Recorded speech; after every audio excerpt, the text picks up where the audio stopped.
Mesdames et messieurs, bonsoir. Merci de votre fidélité. Une vision objective et pragmatique, c'est ce qui qualifie depuis plusieurs années la gouvernance du président Patrice Talon. Et précisément, depuis le mois de mai 2021, le chef de l'État a renouvelé à ses concitoyens son engagement, celui de leur offrir une sécurité sans faille. D'importantes stratégies sont donc développées à cet effet.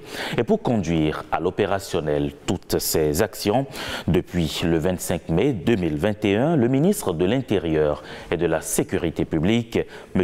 Alassane Seydou. Ce soir, avec lui, on se prête justement à un bilan après une année de gouvernance dans le compte de ce second mandat.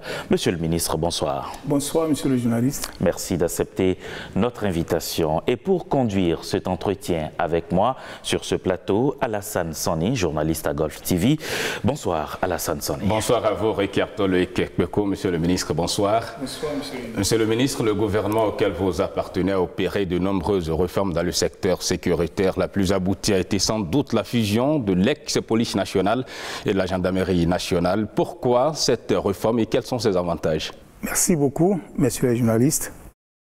Le gouvernement a voulu cette réforme parce que le gouvernement pense qu'il faut à notre pays une police qui soit véritablement intégrée, une police au service de la population et une police communautaire qui puisse vivre avec les populations, qui puisse vraiment mériter la confiance des populations. Et c'est ça la police républicaine. Alors, les avantages, je crois que tous les Béninois ont vu les avantages de cette police. Aujourd'hui, notre pays est en sécurité. Lorsqu'on considère le niveau sécuritaire dans la sous-région, je crois que le Bénin est parmi les pays quand même qui ont le plus maîtrisé le secteur. Et vous devez savoir aussi qu'en 2019, nous avons reçu le prix de l'UEMOA, le prix de la sécurisation des corridors et de la fluidité aussi des corridors, c'est-à-dire nos axes routiers, les routes internationales que nous avons. Et cela est dû à l'efficacité de la police républicaine. Alors, pourquoi une police intégrée? Justement, dites-nous, monsieur le ministre. Il faut une police intégrée parce que la police seule ne peut pas assurer la sécurité. Il faut que la population participe. La population, pour participer, doit pouvoir communiquer avec la police. Il doit y avoir une complicité entre la population et la police. C'est pourquoi, au lieu d'être face à la police doit être au sein de la population. Et si vous voyez ce qui se passe autour de nous, c'est-à-dire le terrorisme qui est désormais à nos frontières, c'est une guerre asymétrique qui se déroule au sein de la communauté. Si vous n'avez pas la complicité des populations, vous ne pouvez pas gagner cette guerre-là. Ce n'est pas possible. Avec la police traditionnelle, on ne peut pas gagner une telle guerre. Donc la réforme est venue à point nommé. Parce que nous avons aujourd'hui un défi qu'il faut relever et qui nécessite une police qui soit vraiment républicaine. Une police intégrée, communautaire. Donc voilà. Et par rapport à la sécurité en général, vous devez avoir constaté quand même qu'il y a une évolution. Donc c'est déjà le triomphalisme, monsieur le ministre. Ce n'est pas le triomphalisme. Beaucoup de choses restent à faire. Nous sommes tout à fait d'accord, nous sommes en train de travailler. Nous ne croyons même pas avoir fait l'essentiel. Beaucoup de choses restent à faire. Mais nous sommes dans la dynamique et nous pensons qu'avec le temps, nous allons vraiment relever tous les défis. Vous avez l'impression qu'aujourd'hui, les populations apprécient véritablement ce qui se fait. Est-ce que les impacts de cette réforme sont visibles aujourd'hui, M. Alassane Seydou? Vous savez, avant la police communautaire, lorsque vous quittez Cotonou, la nuit, pour aller au nord, arrivé à Kilibo, on vous arrête. Et on vous met des policiers devant et des policiers derrière. Et ce sont les policiers qui vous conduisent pour traverser la zone de Kilibo jusqu'à Parakou. Est-ce que c'est le cas aujourd'hui? Vous pouvez quitter Cotonou à minuit, aller à Malanville, tout seul, dans votre voiture. Vous ne courez aucun risque. Vous allez rencontrer des policiers en patrouille. Non seulement vous ne verrez aucun policier pour vous rançonner sur la voie, mais vous allez arriver à Malanville en toute quiétude. Vous ne courez aucun risque parce que la route est sécurisée. Ça, c'est du concret. C'est du concret. Et même dans les quartiers, c'est vrai, il n'y a jamais l'insécurité zéro. Et il n'y a jamais la sécurité à 100%, si vous voulez bien.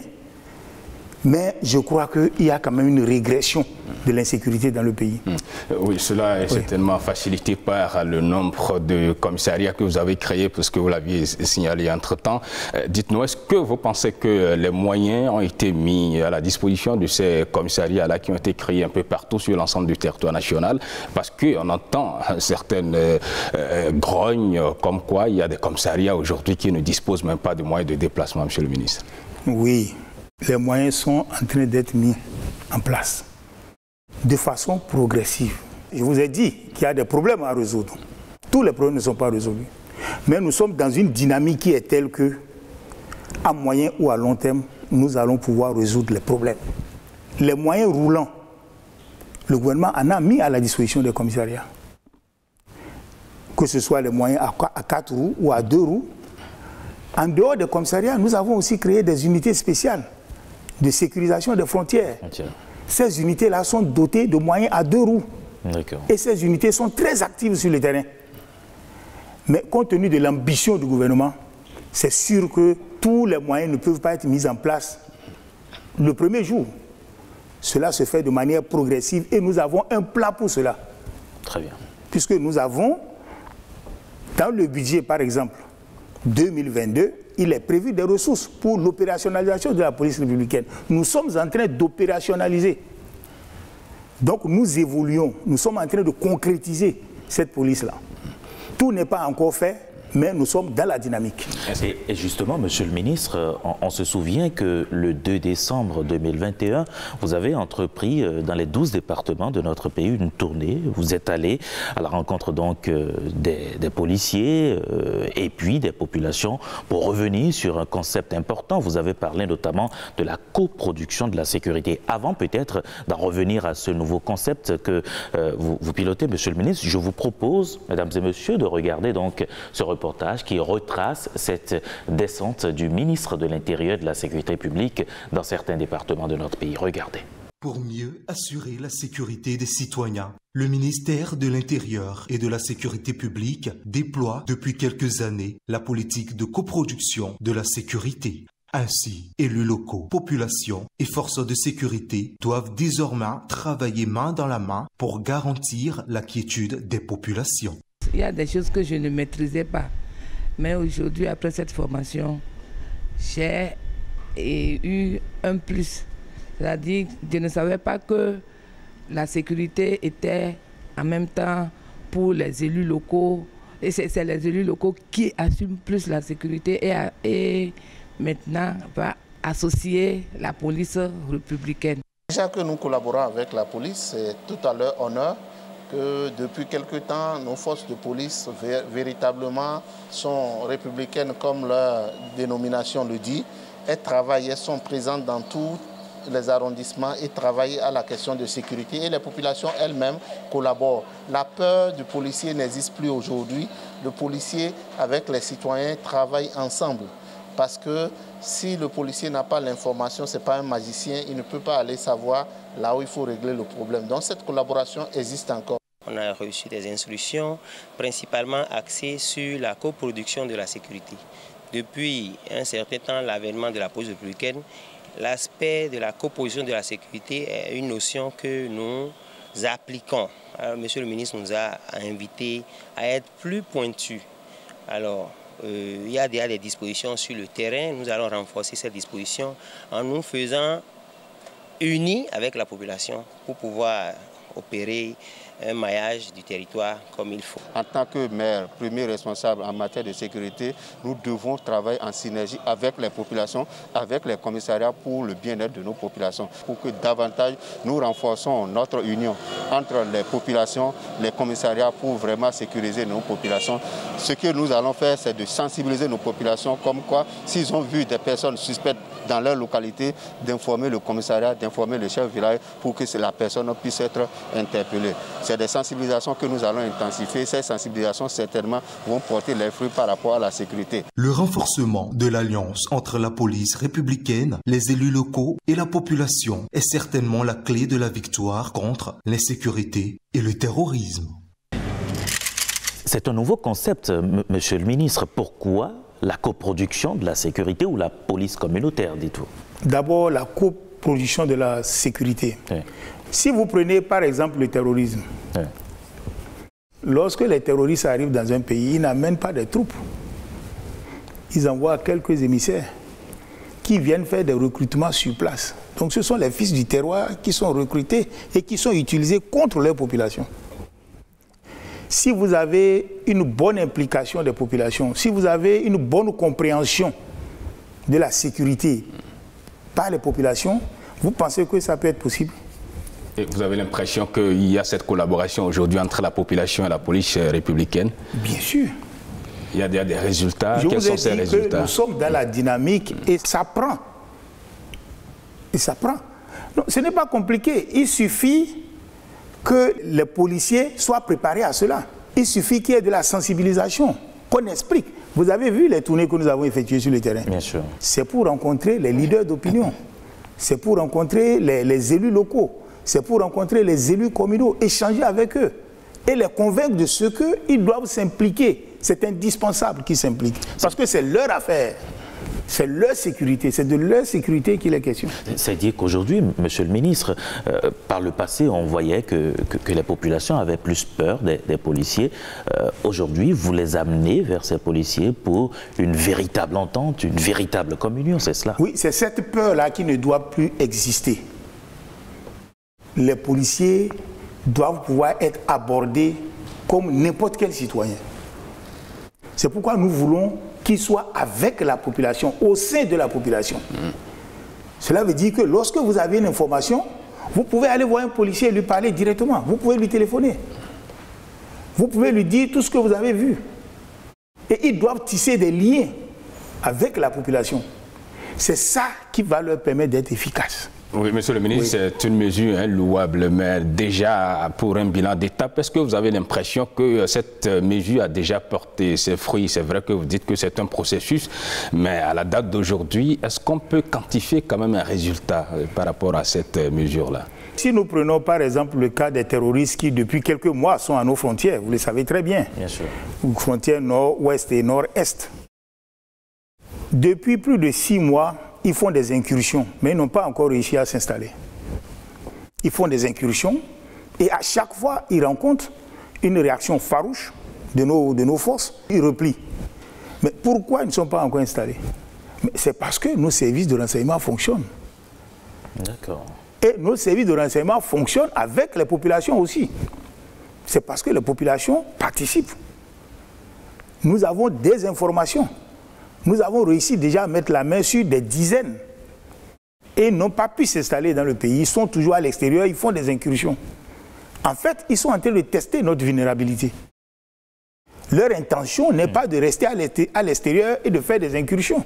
Leur intention, c'est d'entrer dans le pays, de s'installer, comme ils se sont installés dans les pays d'à côté, qui nous entourent. Et justement, monsieur le ministre, vous m'offrez une transition toute faite. Est-ce qu'aujourd'hui, vous pouvez confirmer à tous ces téléspectateurs qui vous regardent que le terrorisme véritablement existe au Bénin? Et quelles sont les communes qui sont concernées? Le terrorisme est à nos frontières. À nos frontières? À nos frontières. Pas encore au Bénin? Non. À l'intérieur du pays, le terrorisme n'est pas installé au Bénin. Il y a toujours des incursions.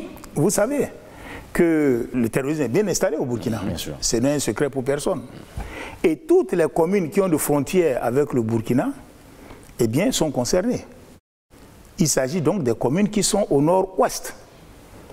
Et parmi ces communes, nous avons la commune de Karimama, la commune de Banikwara, la commune de Kérou, la commune de Tangueta, la commune de Materi et la commune de Kobli. Ce sont ces 6 communes-là qui ont frontière avec le Burkina. Donc ces communes-là sont concernées.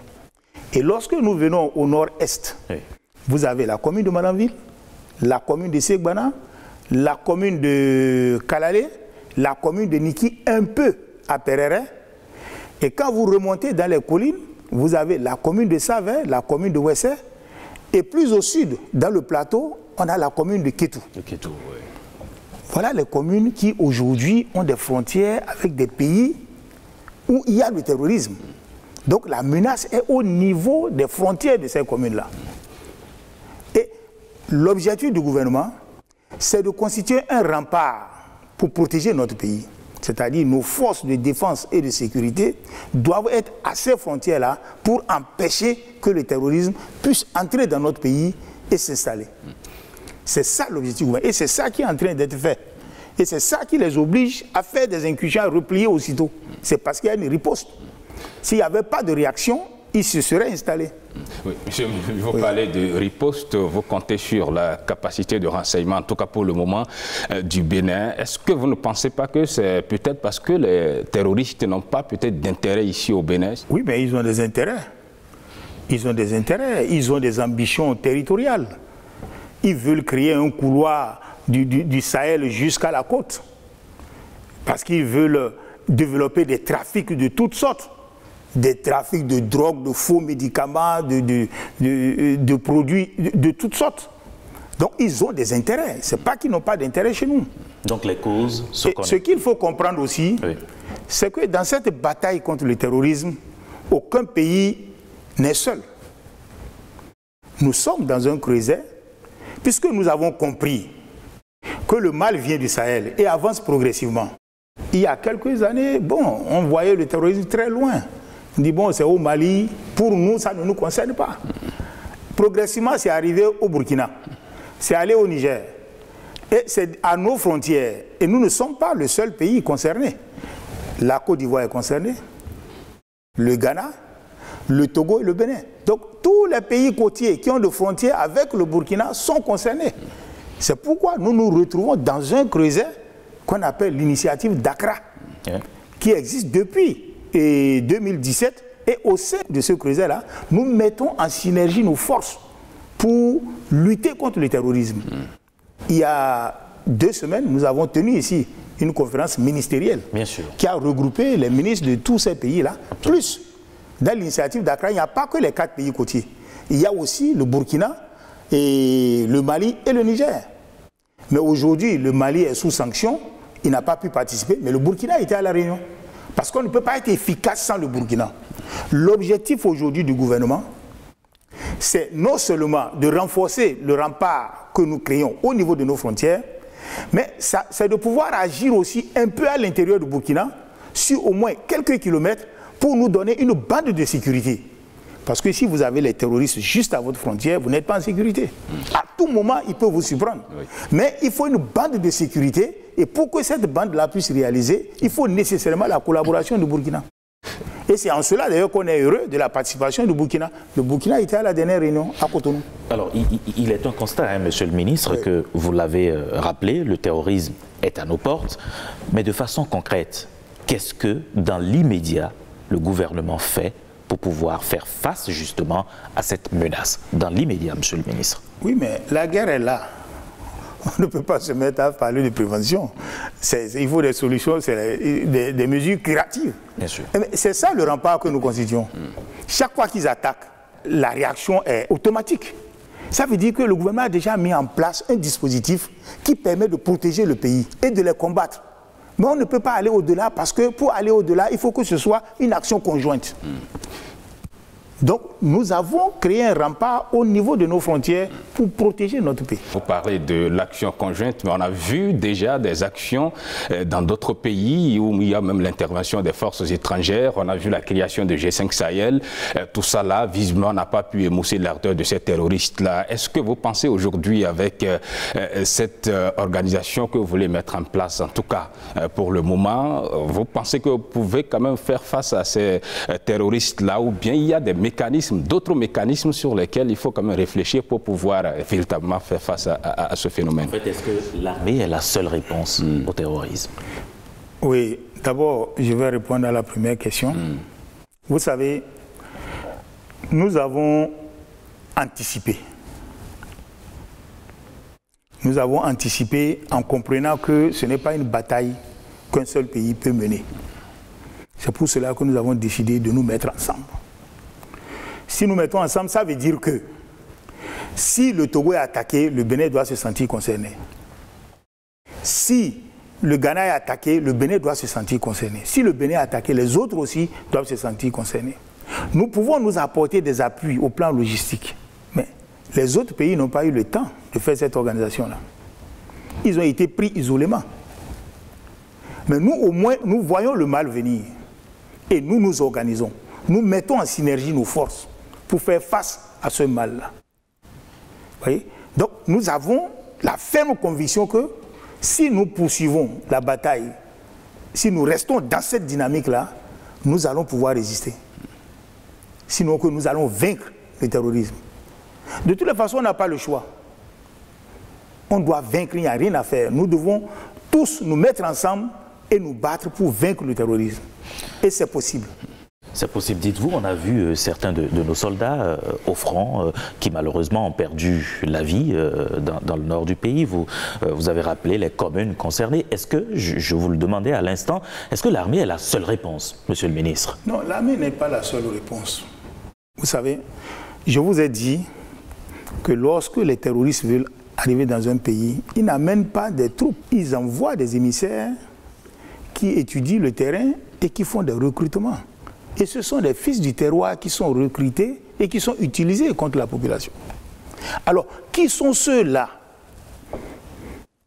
qui adhèrent à leur politique, qui se donnent pour tuer leurs parents, pour assassiner, pour commettre des viols? Qui sont ceux-là? Pourquoi ils se comportent comme ça? On doit se poser la question. Absolument. Pourquoi c'est parmi nous qu'on trouve des gens qui sont d'accord pour tuer leurs frères, c'est un radical, pour semer la terreur dans leur pays? Ça veut dire que ceux-là, eux-mêmes, ils ont des problèmes. Quel est leur état d'esprit? Ça veut dire que c'est des gens qui, certainement, ont perdu le sentiment d'appartenance au pays. C'est des gens qui sont frustrés. C'est des gens qui ont des griefs contre la gouvernance, qui ont des griefs contre d'autres communautés. Ça veut dire qu'il y a un problème qu'il faut résoudre. Et on a remarqué que le terreau du terrorisme, c'est la pauvreté, la précarité. Puisqu'on recrute des gens pour 100 000 francs, pour une moto. C'est la pauvreté, la précarité. Donc la solution durable, c'est d'éviter l'extrême pauvreté. C'est d'éviter les conflits intercommunautaires. C'est de développer le vivre ensemble. Il faut que tous les citoyens aient vraiment le sentiment d'appartenance au pays. Et c'est pour cela d'ailleurs que nous avons créé une agence qu'on appelle ABGF, l'Agence béninoise de gestion intégrée des espaces frontaliers. Et l'ABGF a été créée depuis 2012. Le Bénin avait déjà compris qu'il faut lutter contre la précarité, la grande pauvreté. Et la BGF, dans ces zones frontalières-là, lutte contre la pauvreté, apporte des ressources aux populations pour mener des activités génératrices de revenus, réalise des infrastructures socio-communautaires, les pistes, les écoles, les points d'eau, les centres de santé, règle aussi les problèmes intercommunautaires. Le gouvernement a créé par exemple le Haut Commissariat à la sédentarisation des éleveurs. C'est pour éviter les conflits entre éleveurs et agriculteurs. Parce que ce sont ces conflits-là qui créent des frustrations. Le terrorisme. Et ça crée des frustrations et ça crée des rancœurs entre les communautés. Et ça peut amener certaines communautés à se jeter dans les bras des djihadistes. Donc voilà l'autre bataille aussi que nous sommes en train de mener. Et nous pensons qu'avec toute cette politique-là, à moyen et à long terme, nous allons vaincre le terrorisme. Oui, monsieur le ministre, quand vous dites qu'il faut attaquer ce pan de la précarité des populations pour pouvoir essayer d'atténuer la situation, le phénomène, est-ce que vous pensez que, puisque la BGF a été créée depuis 2012, qui s'occupe justement de ça, et jusqu'à présent, vous l'avez dit, on arrive quand même à recruter des gens qui se retrouvent dans la précarité. Si aujourd'hui, il n'y a pas peut-être eu une réponse adéquate pour amener la population à vivre dans une certaine humanité, est-ce que vous pensez qu'on va aboutir un jour à sauver ces jeunes-là de cette précarité dont vous parlez, empêcher les recrutements dont vous parlez? Moi, je crois que le travail de la BGF a impacté. S'il n'y avait pas la BGF, vous savez ce que ça pouvait être. Ça pouvait être pire. Peut-être que les actions de la BGF ont atténué les choses. La preuve, depuis des mois, nous sommes à la frontière. Et nos populations résistent quand même. Il y a une certaine résistance. Et nous renforçons maintenant les actions de la BGF.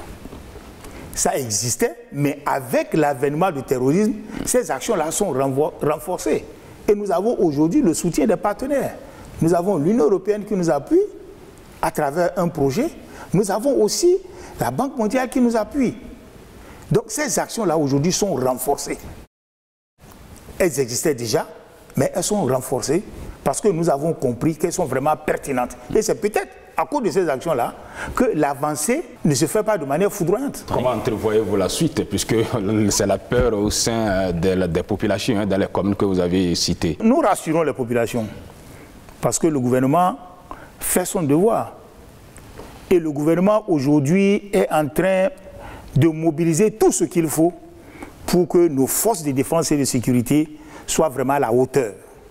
C'est-à-dire en termes de moyens. Le gouvernement a accepté de débrousser beaucoup de ressources pour doter nos forces de défense et de sécurité des moyens appropriés pour faire face au terrorisme. Donc les populations doivent être rassurées, mais elles doivent s'impliquer parce qu'elles ont un rôle fondamental à jouer. Parce que ça se joue au sein des populations. Et on ne peut pas réussir la mission sans la complicité des populations. Donc ce n'est pas seulement l'affaire des forces de défense et de sécurité, c'est l'affaire de tout le monde, de tous les citoyens. Et c'est en cela, Monsieur le Ministre, que l'idée, le concept de la coproduction de la sécurité ou encore de la police communautaire trouve tout son sens. Si vous voulez bien, on va évoquer, Monsieur le Ministre, ce sujet relatif donc à la gestion des frontières. Le ministre en parlait à l'instant. Je vous propose de suivre ce reportage qui nous amène justement au niveau donc de nos frontières et on revient juste après. Offrir des services sociaux de base afin de développer le sentiment d'appartenance des populations et sécuriser les espaces frontaliers sont entre autres les principales missions du ministère de l'Intérieur et de la Sécurité publique. Dans ce cadre, des politiques et actions concrètes sont déployées à travers l'Agence de gestion intégrée des espaces frontaliers, ABGF. Avant, c'est le Nigeria qui gérait les deux côtés, côté béninois et côté Nigeria. Donc, à notre arrivée, nous avons commencé par lutter. De là, les premiers postes avancés que la BGF nous a conçus, c'est de là qu'ils commencent par sentir que peut-être il y a le Bénin aussi, c'est le Bénin, parce qu'ils ont déjà démarqué les limites là. Donc, il y a des bonnes intermédiaires, mais avant là, les bonnes là ne se retrouvent pas parce qu'il y a des brousses partout.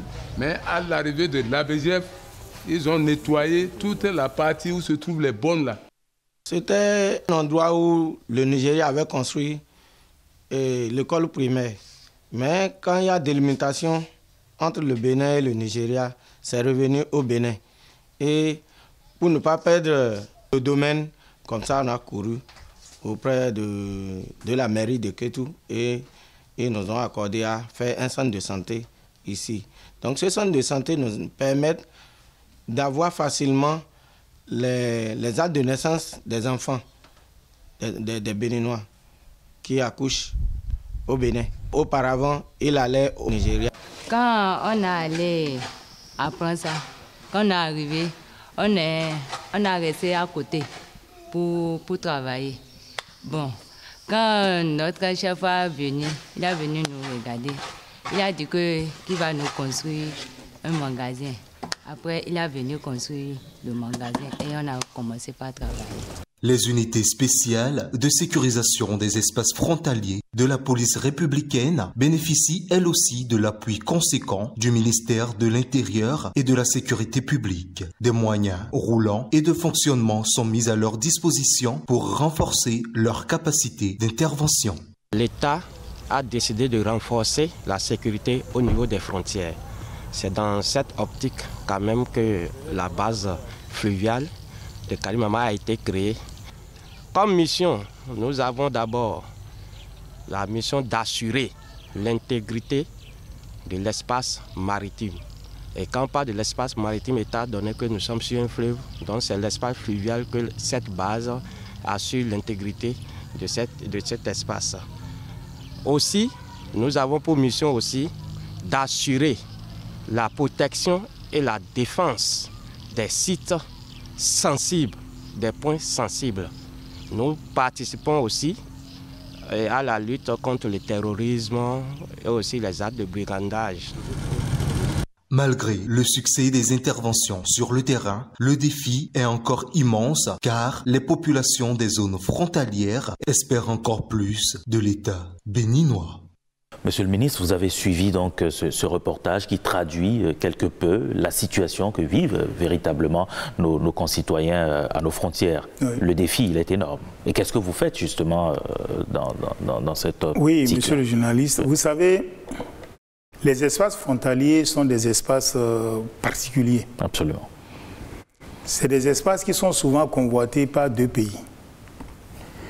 Même quand les limites sont connues, chaque pays doit suivre.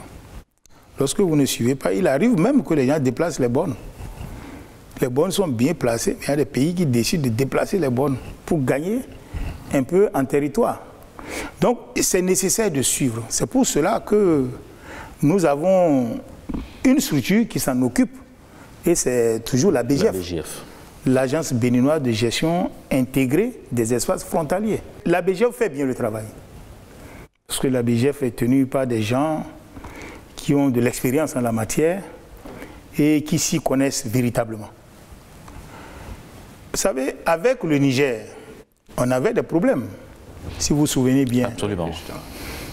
Un problème qui nous a même amené à la Cour internationale de l'Haye, où un verdict a été rendu. Selon le verdict de l'Haye, le Bénin perdait l'île de l'été.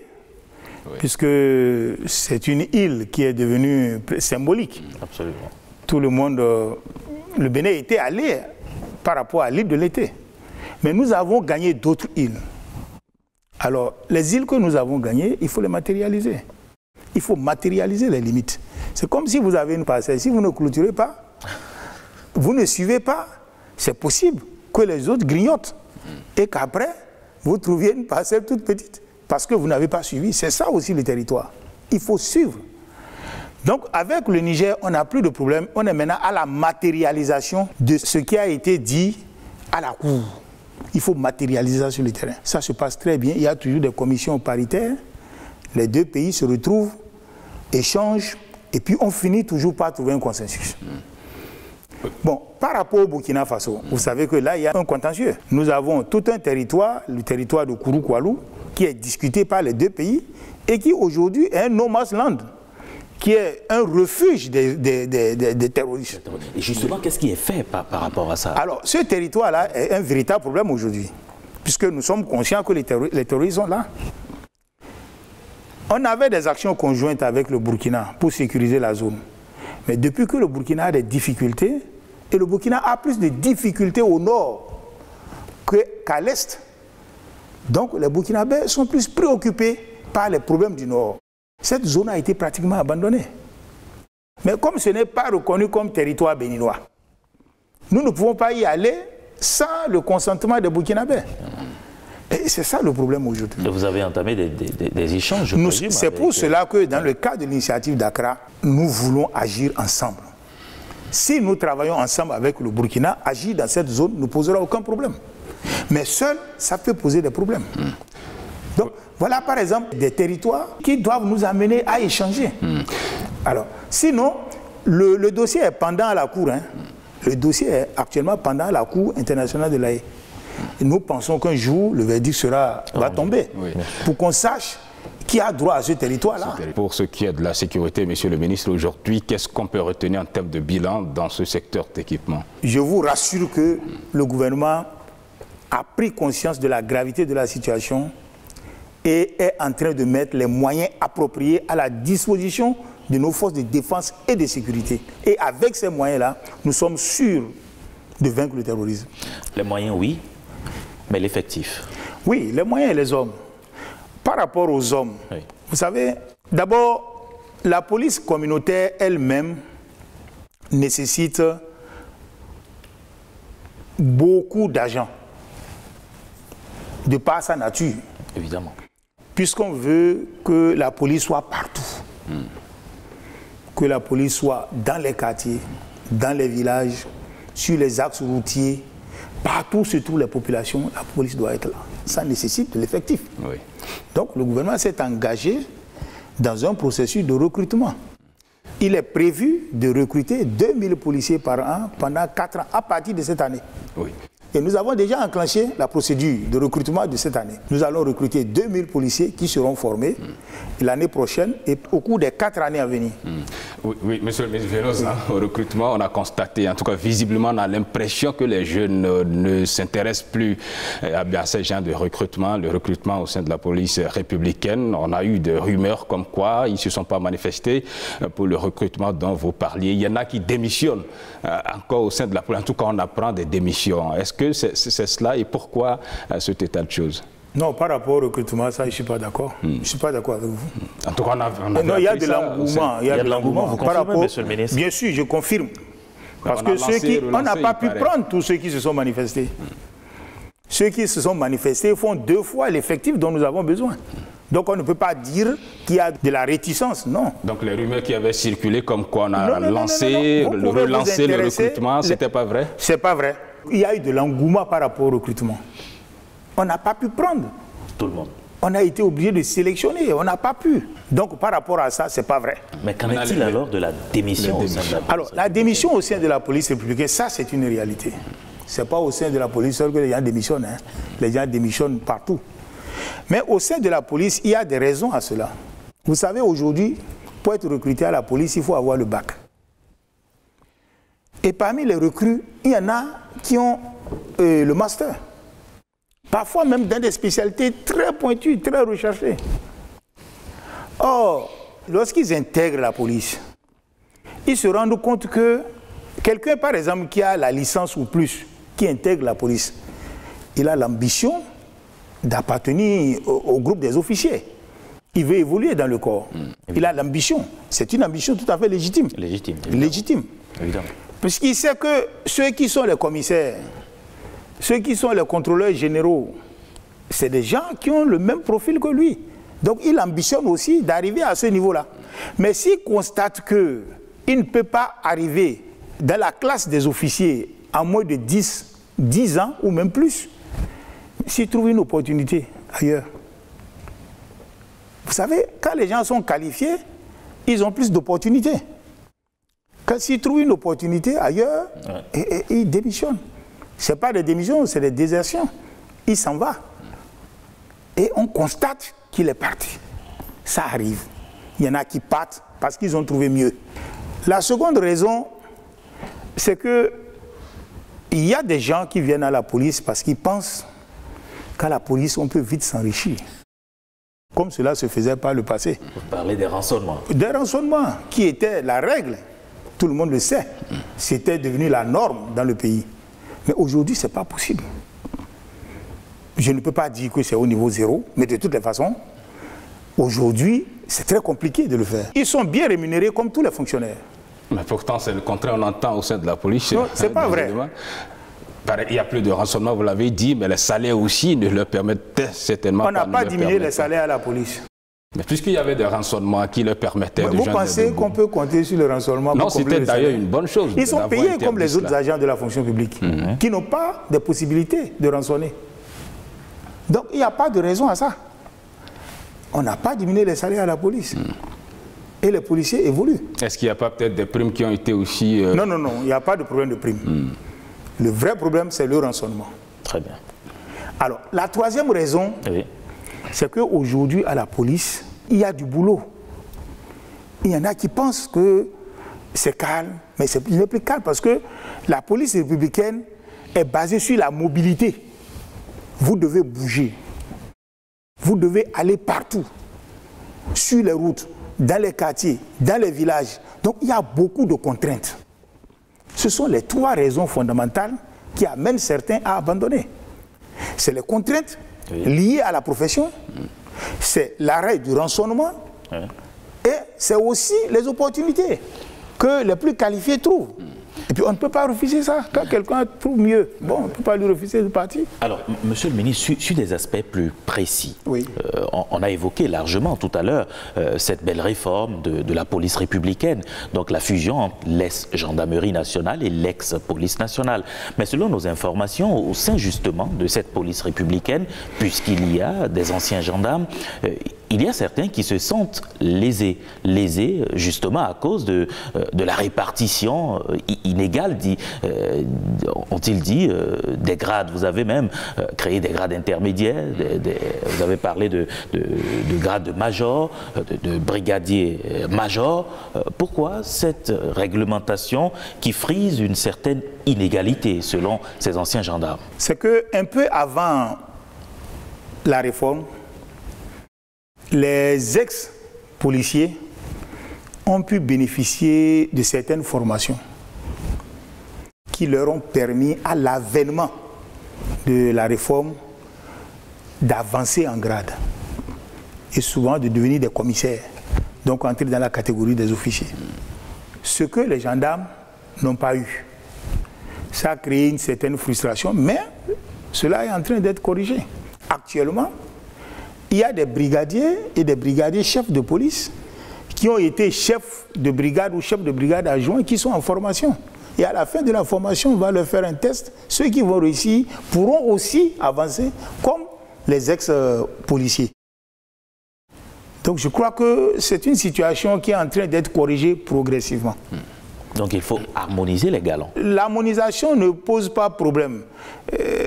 L'harmonisation est déjà faite. Mais certains pensent qu'à l'avènement même de la réforme, les policiers ont pu bénéficier de ces formations-là qui ont été faites un peu avant la réforme. Par contre, les gendarmes, eux, n'ont pas bénéficié de ces formations. Et je crois qu'on est en train de corriger cela actuellement. Alors, que répondez-vous alors, puisque vous abordez le sujet, à ces hommes de rang au sein de la police républicaine qui estiment que leurs avancements ne sont pas payés? Ils sont plus de 2300 selon les informations qui ont eu déjà pratiquement cette année d'exercice donc au sein de la police, et pourtant les avancements n'ont pas été faits, et selon nos dernières informations, on leur demande d'aller encore faire plus de 18 mois de formation et revenir. Vous confirmez? Non, ça je ne confirme pas. Avancement non rémunéré, je ne confirme pas. Par contre, oui, vous avez parlé des grades intermédiaires qui ont été créés bien pour retarder les gens par rapport à leur avancement, les grades de major. Mais ces grades ont été créés à tous les niveaux. Lorsque vous prenez les sous-brigadiers, vous avez sous-brigadier, sous-brigadier chef, sous-brigadier major. D'accord? Oui. Là, il y a déjà major. Vous prenez les brigadiers, vous avez les brigadiers chefs, les brigadiers majors. Quand vous allez dans la catégorie des officiers, vous avez le commissaire stagiaire, commissaire deuxième classe, commissaire première classe, commissaire major. D'accord? Quand vous allez dans la catégorie, ça c'est les officiers subalternes, c'est jusqu'au grade de capitaine. Quand vous allez dans la catégorie des officiers supérieurs, oui, vous avez les commissaires principaux, les commissaires divisionnaires, et après, le commissaire principal, ça, c'est le grade de commandant. Le commissaire divisionnaire, c'est le grade de lieutenant-colonel. Et les contrôleurs généraux. Les contrôleurs généraux, c'est le grade de colonel. Mais à la fin, vous avez contrôleur général major. Ça, c'est la catégorie des officiers supérieurs. Mais lorsque vous allez dans la catégorie des officiers généraux, là, vous avez l'inspecteur général de police deuxième classe, l'inspecteur général de police première classe, l'inspecteur général major, avant d'avoir l'inspecteur général de classe exceptionnelle. Même au niveau des officiers généraux, il y a les majors. Est-ce que c'est pour bloquer? Si c'est pour bloquer, on veut bloquer aussi à ce niveau-là. Et puis, ce n'est pas une invention du Bénin. Ce n'est pas le Bénin seul. Si vous allez au Burkina, vous allez voir des colonels-majors. Ce n'est pas notre armée, ce n'est pas l'invention du Bénin. Non, le problème, c'est pas... Ce qu'il faut aussi reconnaître, oui, c'est que la pyramide au Bénin est déformée. Qu'est-ce que cela veut dire? Normalement, il devait avoir plus d'hommes de rang que d'officiers. Mais à un certain moment, on a ouvert la formation des officiers. On en a formé tellement qu'aujourd'hui, il y a plus d'officiers qu'il n'en faut. Et ça gêne le commandement. Il y a des officiers aujourd'hui qui font des tâches qu'un officier ne devrait pas faire. Parce qu'ils sont trop nombreux. C'est une question aussi qu'il faut régler. Il ne faut pas se le cacher. Oui. C'est une question qu'il faut régler. Comment régler ça? Est-ce qu'il faut diminuer le nombre d'officiers au sommet? Est-ce qu'il faut augmenter la base pour reconstituer la pyramide normale? Il y a ce problème-là aussi. Mais ce n'est pas ça qu'on est en train de résoudre avec ce grade de major. Non. Sinon, on l'aurait situé en dessous des officiers. Mais c'est au niveau des officiers subalternes, c'est au niveau des officiers supérieurs, c'est même au niveau des officiers généraux. Au terminus, là. Avant d'être inspecteur général de classe exceptionnelle, il faut être inspecteur général major. Alors, est-ce que là aussi, on veut bloquer? Combien de personnes arrivent là pour qu'on cherche à les bloquer? Maintenant, ce qui concerne le rappel des ex-policiers, est-ce qu'ils peuvent toujours espérer, monsieur le ministre? Les rappels qui sont vraiment dus, c'est sans problème. Le gouvernement ne discute pas. Quand c'est un droit, il n'y a pas de problème. Il n'y a pas de problème, ça sera payé. Et avec le gouvernement de la rupture, lorsque vous avez droit à quelque chose, il n'y a pas de problème. Tout ce qu'on peut donc espérer, monsieur le ministre de l'Intérieur et de la Sécurité publique, c'est qu'il y ait donc une nouvelle ère, je vais dire, pour ces policiers républicains qui assurent au quotidien notre sécurité. Monsieur le ministre, on est à une période de modernisation de l'administration, on le dit, et avec toutes ces réformes-là, mais jusqu'à présent, on a l'impression que ça ne fonctionne pas correctement au niveau de l'immigration parce que les gens ont de sérieuses difficultés à entrer en possession de leur passeport. Pourquoi c'est ainsi, monsieur le ministre? Oui, c'est un problème réel que nous connaissons très bien. Nous avons tenu une réunion au palais de la présidente de la République. C'est le chef de l'État qui nous a interpellés par rapport à la question. C'est pour dire que c'est une question qui est bien connue et qui préoccupe même le chef de l'État. Et il nous a demandé de faire le point, de dire en quel thème le problème se pose, qu'est-ce qui a pu être fait et qu'est-ce qu'il reste à faire. En fait, quel est le problème? Vous savez, aujourd'hui, pour avoir le passeport, l'enregistrement se fait en ligne. Bien sûr. Vous savez? Bien sûr. Et même le rendez-vous se donne en ligne. En ligne. Et quand on vous donne rendez-vous, vous allez là-bas pour les photos, empreintes et autres. Et après, on vous donne rendez-vous pour venir chercher votre passeport. Mais en principe, on devrait pouvoir vous donner votre passeport. Directement, parce que tout a été déjà fait. Dans la même journée, on devrait pouvoir vous donner votre passeport. Mais on avait un prestataire qui travaillait, qui éditait les passeports. Mais on a eu des problèmes de gestion de contrat avec ce prestataire-là. Le contrat a été résilié. Maintenant, le gouvernement est en train d'acquérir ses propres moyens que les agents même de la DEI vont gérer. Alors, c'est ça qui a créé ce problème. Le temps que les moyens là soient mis en place. Et je crois que ce n'est plus pour longtemps. Je crois que d'ici quelques semaines, nous allons justement, pouvoir... monsieur le ministre, oui. Quand est-ce qu'on pourra régler définitivement ce problème? Parce que... nous sommes à pied d'œuvre.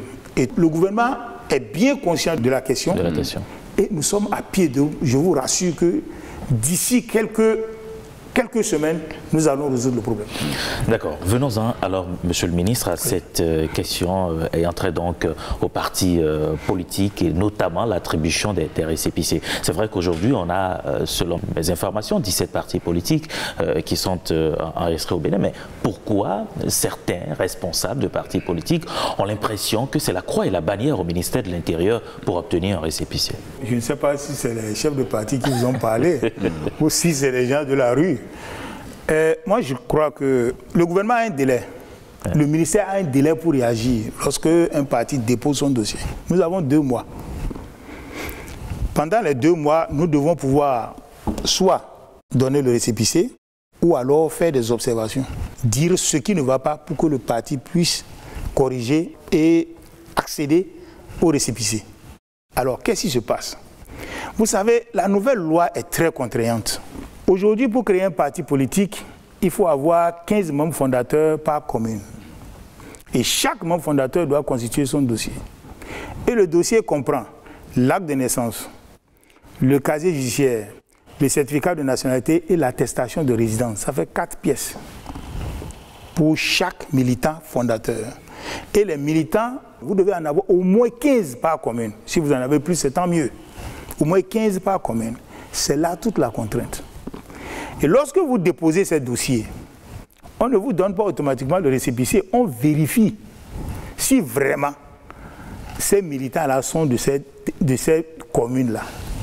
Et si les pièces qui sont fournies sont authentiques, mais lorsqu'on fait les vérifications, on constate qu'il y a des personnes fictives, qu'il y a des pièces qui ne sont pas authentiques. Quelqu'un qui dit qu'il est d'un village, il a reçu l'attestation de résidence du chef d'arrondissement. On va faire des recherches, personne ne le connaît dans le village. Le chef d'arrondissement n'a jamais délivré l'acte. Vous pensez qu'on peut accepter? On n'accepte pas, on fait des observations, on retourne. Depuis mai 2021, 3 partis ont déposé leur dossier. Il s'agit de le Bénin en marche, je crois que le parti Bénin en marche. Il y a restauré la confiance, et puis la Nouvelle Alliance. La Nouvelle Alliance a reçu son récépissé. Restaurer la confiance a reçu son récépissé. C'est le Bénin en marche qui n'a pas reçu, et nous avons fait des observations, on n'a pas eu le retour. Donc au niveau du ministère de l'Intérieur, il n'y a pas de problème, c'est clair. Vous déposez vos dossiers, on vérifie. Si les dossiers sont bons, on vous donne le récépissé. On n'a aucun problème. On n'a aucun problème. On n'a aucun intérêt à bloquer un parti politique. Pourquoi? D'accord. Un dernier sujet, Alassane, 2 minutes pour conclure. Justement, c'est lié, Monsieur le ministre, à la lutte contre le terrorisme, là, les lieux de prêche. Il paraît que c'est aussi une préoccupation, en tout cas on entend, puisque ça fait partie quand même des éléments sur lesquels il faut insister par rapport à cette lutte-là. Qu'est-ce qui se fait concrètement à cet effet? Oui, vous savez, le terrorisme, lorsque c'est lié à la religion, ça va de la radicalisation. C'est d'abord la radicalisation, l'extrémisme violent et puis le terrorisme. Et la radicalisation, le point de départ, c'est d'abord la communication. Donc on travaille des gens par la communication pour les amener à voir autrement les choses, pour les amener à agir. Alors, souvent, ça se fait dans les lieux de culte. Et c'est pour cela que le ministère est de plus en plus regardant par rapport aux prêches. Vous savez, maintenant, nous avons des directions départementales des affaires intérieures et de la sécurité publique, les DDAISP. Alors, ça fait partie des missions de ces directions-là. Désormais, si vous voulez créer un lieu de culte, on doit vous connaître. Vous devez d'abord avoir une association. On doit connaître les principaux responsables. Parce que le discours que vous allez tenir sera suivi. Si vous tenez des discours qui sont contraires à nos lois, qui sont contraires à notre culture, eh bien, on va vous arrêter. Vous serez interpellé. Parce qu'on pense que c'est dans ces milieux-là aussi qu'on peut amener les gens à la radicalisation. Et de la radicalisation à l'extrémisme violent et puis au terrorisme. Donc nous sommes de plus en plus regardants. Monsieur le ministre de l'Intérieur et de la Sécurité publique, votre mot de la fin. Bon, mon mot de fin, c'est dire aux populations béninoises que le terrorisme qui est à nos portes ne doit pas créer la panique. Il n'y a pas matière à paniquer. Le gouvernement est conscient de la gravité de la situation. Le gouvernement est en train de prendre toutes les dispositions. Le gouvernement travaille avec les autres pays et nous sommes sûrs de gagner cette bataille-là. Mais ce que nous demandons à la population, c'est sa participation. Nous ne pouvons pas nous vanter de pouvoir gagner tout seul la bataille. Nous voulons la participation de la population. Parce que c'est une bataille communautaire qui va se jouer au sein des communautés. Pour réussir, il faut nécessairement la complicité de la population. Donc, il faut promouvoir la coproduction de la sécurité. Je vous remercie. Merci, Monsieur le ministre. C'est une bataille communautaire, dites-vous, Monsieur le ministre de l'Intérieur et de la Sécurité publique. Et pour y arriver, il faut forcément donc la collaboration, il faut la participation, la complicité donc des populations. Avez-vous rappelé, Monsieur Alassane Seydou, vous êtes le ministre de l'Intérieur et de la Sécurité publique. Vous étiez sur ce plateau justement pour revenir sur le bilan de vos actions dans le gouvernement du président Patrice Talon depuis le 25 mai 2021. J'officiais donc avec Alassane Sani. Alassane, merci beaucoup. Merci à vous, Ricardo. Monsieur le ministre, merci. Merci beaucoup, monsieur le journaliste. Nous sommes au terme de cet entretien. Merci de votre fidélité. Bonsoir chez vous.